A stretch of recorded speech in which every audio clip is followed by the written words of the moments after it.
Vacation days locked in and avoiding penalties on today's Fednababble. This is Fednababble, where Kevin and Cassie make federal retirement benefits understandable for humans like you. These two don't hold back as they answer questions from the Fed Pilot workshops and webinars, or from questions submitted by you at fednababble.com. Welcome, everyone. It's good to have you back to learn about your federal benefits. I am Kevin Jones. And I'm Cassie Knight. We're here to answer the questions that come in from Fed Pilot. My thing's off. Don't laugh at me. Anyways. That's okay. Okay, so we're answering your questions that come in from Fed Pilot, the workshops and webinars that Kevin puts on, and also from the advisors that submit them from Fed Options, who build the reports for you guys. So let's just jump in. What is the first question today? Are vacation days paid out as earned income? Is there a time, or is there a limit the first year you retire when you have higher earned income? Okay, well, let's just take out vacation days. Yeah, they're talking about annual leave, right? In other words, AKA vacation days, AKA annual leave. Are they paid out as earned income? Well, so you get that money. If you retire, you get any unused annual leave paid out to you. It's not just if you retire.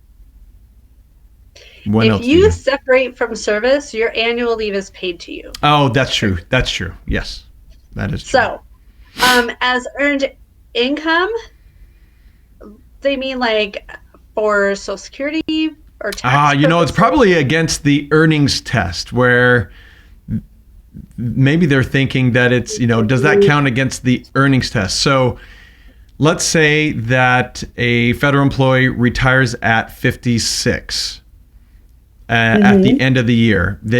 Let's say they get a chunk of money into the next year. And if they earn too much in that next year, they don't get the special retirement supplement. If you earn, it's about $40,000, then you don't get any of the special retirement supplement. It starts going down at about $18,000, but it goes away at about $40,000. So does that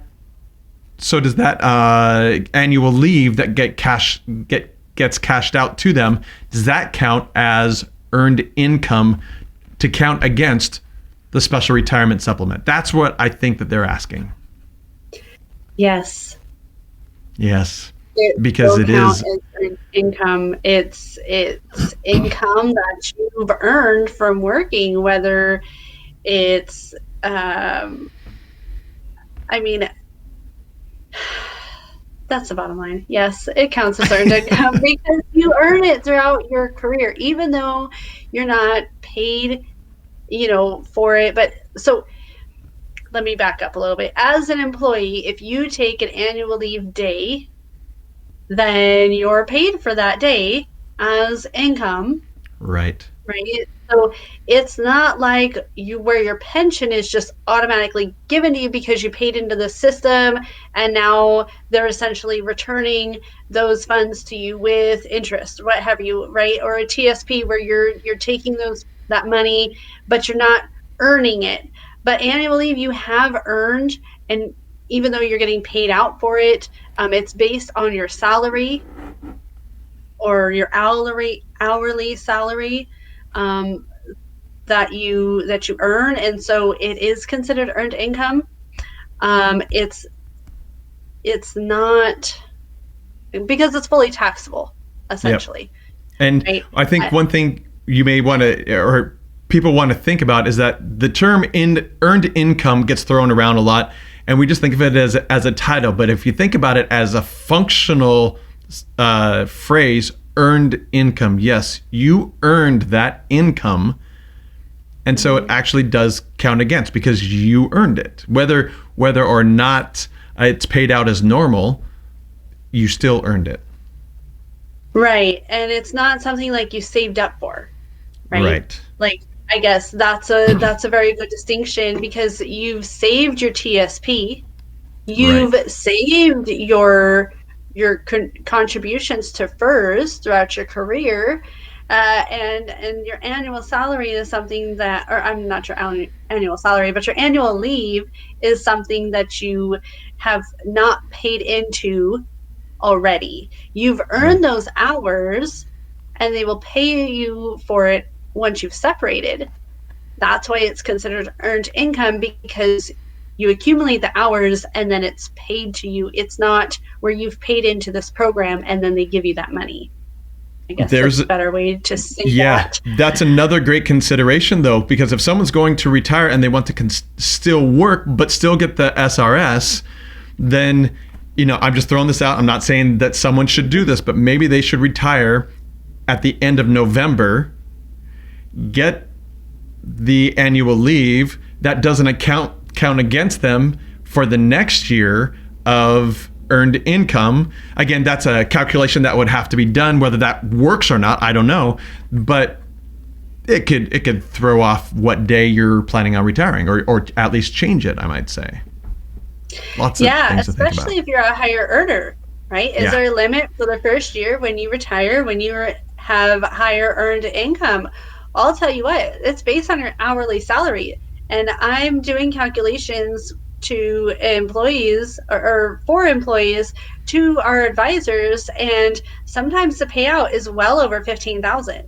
And if the payout is over $15,000 for, say, 300 hours, but you're trying to maximize your payout for annual leave, I mean, that could really hinder somebody's SRS or other benefits, tax planning considerations. I mean, there's so many other things to consider. It's that ripple effect that we've talked about. That's right. Where you think that you want to do this thing, but then it affects 5 other benefits negatively, and so maybe that's not the best thing for you to do. It's really, you have to talk to somebody about what that's going to look like, project out those other considerations, to really see how all of these different pieces are going to fit into what your goals are in retirement once you've actually taken that leap. If you want more information on that, obviously you can let us know, and we'll be able to get you in touch with somebody who can figure that out for you. But planning that annual leave payout is way more important than I think people realize.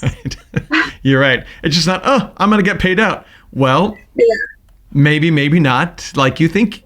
We'll have to see. Yeah, you're right. It is a bigger deal than most people think. Okay, next one. I have FEGLI. Who should I call to be sure I don't get locked into the next increase in payments? Oh, too bad. You're gonna get the next increase in payments. Ghostbusters. That's right. Yeah. No, you let us know, and we'll get you in touch with somebody. Really, but just to let you know, you're not locked into your FEGLI premiums either. They do. How is that, Cassie? They do increase every 5 years. So I'm 34. At 35, they would increase, right? At 40, they're going to increase. At 45, at 50, every 5 years they increase. But you're not locked into those rates, because you can always change, or I should say, you can always decrease your coverage. You cannot increase it unless you've had a qualifying life event. We've talked about that before, but you can always decrease your coverage. And so if you don't want as much coverage, you want to pay a lower premium, then that's one way to do it. You have the availability to do that. Yep. Whether you should or not is a different question. Right. But if they want to keep the same amount, you're going to pay more. On those 5-year increments, you are locked in, and you can't call anyone to change that specifically. But you're right. You can decrease, or you can say, forget FEGLI, I'm going to go somewhere else and get it where it may be cheaper, and I can lock it in, and it's not going to increase, and have more flexibility in what it can do rather than just pay out when someone dies and blah, blah, blah, blah, blah, blah, blah. All that stuff. Yep. Okay. Good. That's a short answer. Yep. That's a short one. Okay. Maybe we make this a really long one just for the fun of it. Okay. It says, okay, so you have, okay, sorry. I feel like I'm a first grader when I read these sometimes. Okay, so you have to be 59 and a half to pull out money without a penalty? Question mark. And they're talking obviously about their TSP. What do you think, Cassie? I was going to say, I think they're talking about their TSP with yes. withdrawal options there, right? Yeah. Yep. Well, it depends. Yep. Are you still an employee? Right. Are you retired? And that's the determining factor right there is if you are retired, even there are nuances in there, but if you basically, for the most part, if you're retired before 59 and a half, it's actually 55. If you retire in the year that you are 55 or later, you can pull out your money and you're fine. If you retire before that, unless you're special provision, I'm not going to get into all that blah, blah, blah, blah, blah. However, boy, you know what? Cassie, my mind, I think, okay, here's the answer. And then my mind starts going, well, there is this exception. Oh, wait, and there's this, and you forgot about this scenario. And this too. And it just keeps going and going and going. And I try to make it really simple without getting too complex. But these are really complex answers to what would seem a really simple question. Let me help you out. If you're an employee, you have to wait till 59 and a half to have penalty-free access to your TSP. Yep. If you are retired, as a regular FERS employee, you're not a special provisions employee, you are eligible to withdraw or transfer or withdraw your money without penalties in the year that you turn 55 or later. Okay, so you don't have to wait till 59 and a half if you're retired. Right. Or I should say separated from service. Now, if you are a special provisions employee, you can take your money out of the TSP penalty-free in the year that you turn 50 or later if you have retired from service. Okay? So But you have to be retired in the year that you turn 50. If you retire in the year that you turn 49, you cannot take out TSP until 59 and a half. In fact, I remember being in a What was that? Sorry? I said not penalty free at least. Right. Yes, exactly. That's a good point. So I remember being in a workshop and the number 2 law enforcement person for a specific agency was there, and he said, okay, I want to retire at 50. Can I do that? I said, okay, well, let's, so the answer is yes, but actually what he was thinking of doing is retiring in the year that he turned 49 instead of 50. And like 1 month before that. And he said, and I want to access my TSP. And we said, hold on, whoa. All you have to do is wait 1 more month. If you can wait 1 more month, then you can access your TSP without a penalty. If you don't wait that month, you can't access your TSP without a penalty. And he was about to make that mistake for himself. And it was just 1 month difference is all it was. Yeah. These little things are what we help employees to understand when they're talking with our financial professionals to make sure that they get these things right. So I have a fact finder that the financial professionals fill out regarding the employee's information. And I remember this time where somebody came back and was like, hey, we'll rerun this report at, this 1 year earlier. I called the advisor and I was like, hey, look, that's before his minimum retirement age. Like, he can't even retire. It was a regular for his employees, right? So he couldn't even retire before then. I said, if he does, he'll defer his pension. He's going to lose these benefits. Like, he's not going to. And he's like, whoa, wait a minute. That's not what he's trying to do. I said, I didn't think so. Right. Right? And so it's those little things that you have to think about. If somebody is a special provisions person or what have you, and they're submitting paperwork and, we're giving that feedback to the advisor on, okay, well, I ran the report, waiting 2 months because we want to make sure that this person has penalty free access to their TSP, because that's a huge, huge deal, right? That's 10% of whatever income or whatever withdrawal you're trying to make out of your TSP. So if you're taking out $100,000, that's $10,000. That could be a big deal. Yeah. So, and that's really why negatively impact somebody's financial picture later on. And, it's all these little caveats that we got to make sure that we're looking at correctly and, through the lens of understanding their benefits and giving them the knowledge and the power to take hold of that responsibility of their benefits so they can actually do what they're trying to do and what they're intending to do in retirement. And that's why I love our financial professionals and our trusted network, because they are doing that. We have conversations regularly on how things affect an employee and what they should or shouldn't do and why this affects what have you, because we really want to make sure that whatever goals an employee has, whatever they're trying to accomplish in retirement, they can actually do.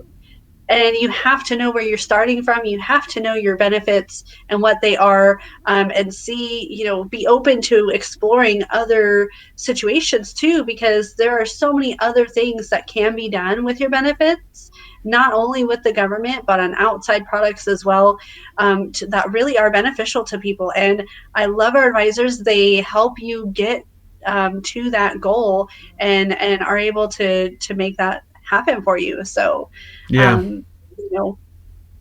to fednabalance.com and request your information. Within 48 hours, somebody's going to be in touch with you to get that report.